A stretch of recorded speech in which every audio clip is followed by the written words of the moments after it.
So Joel played 63 games last year.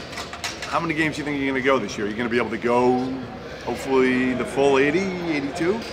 Man, when I look at myself last year, I missed about only 3 games due to injury, which was, I think it was the back. The back was really tight.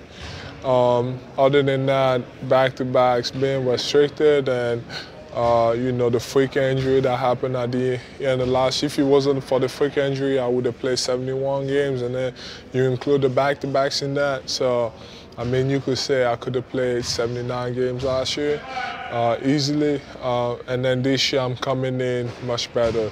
This was my first summer healthy, and I've been able to work on my game and work on my body, so I'm excited about the season. So, and I don't think there's going to be any restrictions this year, so we're going to see where that goes. But, I envision myself, going the full 82. What's going to be the biggest difference we see in your game from a year ago to this year? I mean, everything. Worked on everything. Watched every game from this past season about each at least twice. Some of them more in the playoffs, more than that.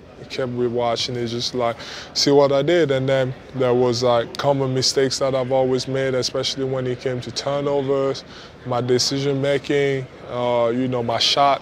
My 3 kind of went the other way last year too, compared to my rookie season. So there's a lot of progress that I made, and I'm excited. Just working on my body to the balance a lot. Last year, I was really off balance, and this year is going to be much better. So I'm excited. This was the first time healthy since I started playing basketball, so I feel like it's going to be a big year. And the goals I have for myself and for the team is I want to win. I want to win the championship, and I feel like we got a pretty good chance. And, when I look at myself and looking at the work I've been able to put this whole summer is I'm thinking about, MVP and Defensive Player of the Year. I want to be with guys like MJ and Akeem.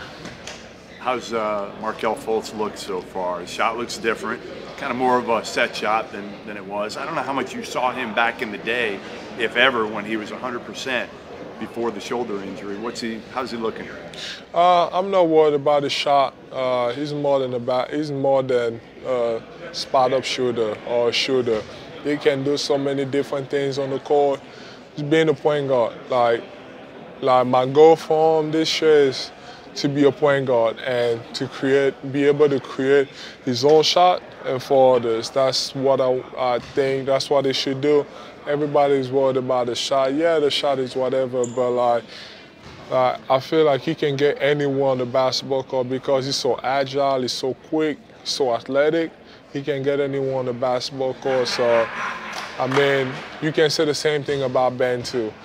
They say the same thing about Ben, but Ben was able, it should be easier for guys to be able to guard them. But he still ended up averaging 18 points and shooting a really high percentage in the paint.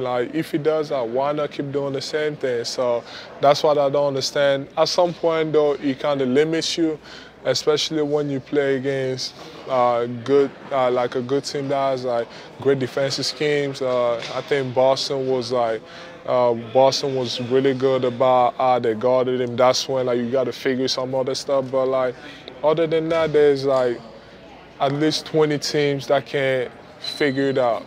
Knowing that they still can shoot the ball, they still can guard them. So I don't think the shot is overrated. They're gonna be fine. Last and just 1 second is who's got the best Twitter game in the NBA? I mean, the best Twitter game in the NBA is probably Joel Embiid. So your boy Wiggins just got into it a little bit here. I saw it. I was actually surprised because he's always quiet, never says anything.